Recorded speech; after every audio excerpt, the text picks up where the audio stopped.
Hello, hello, hello! Dito tayo sa Dubai. Punta kami ng DIP Metro.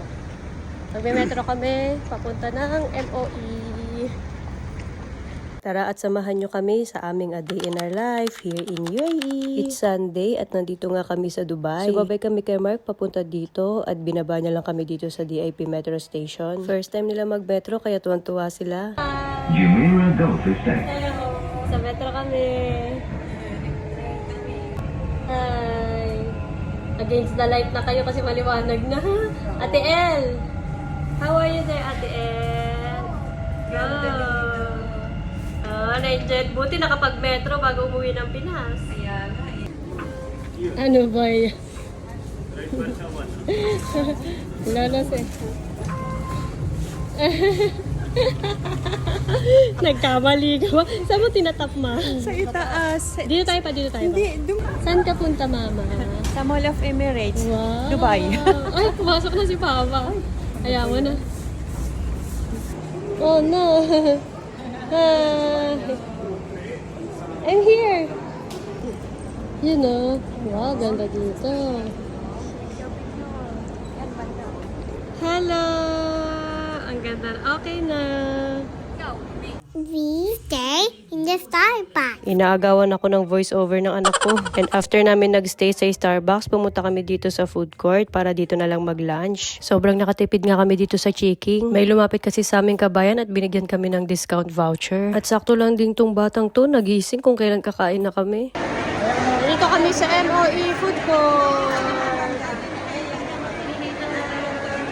Say hi. Kain muna kami. And after namin kumain, nag-ikot-ikot lang din kami dito sa Mall of the Emirates. Dinala ko sila dito sa may Ski Dubai. Yeah, Halloween pa sila sa Ski Dubai. Scary!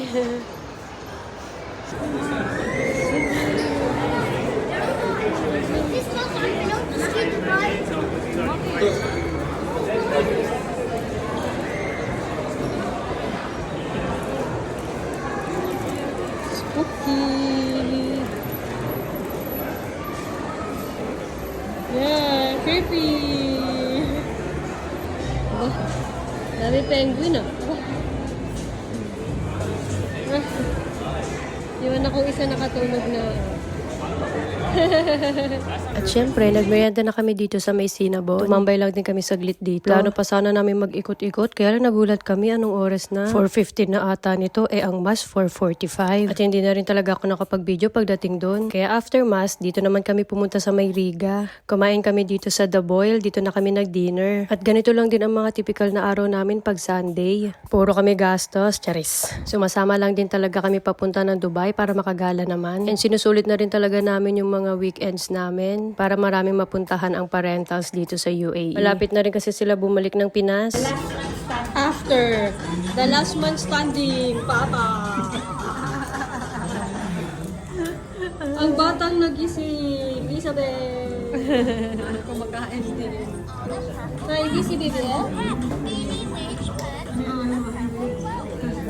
Ubos. Yan na, mga busog. Dali ko ka na doon. At dito na nagtatapos ang aming weekend sa Dubai. Bye!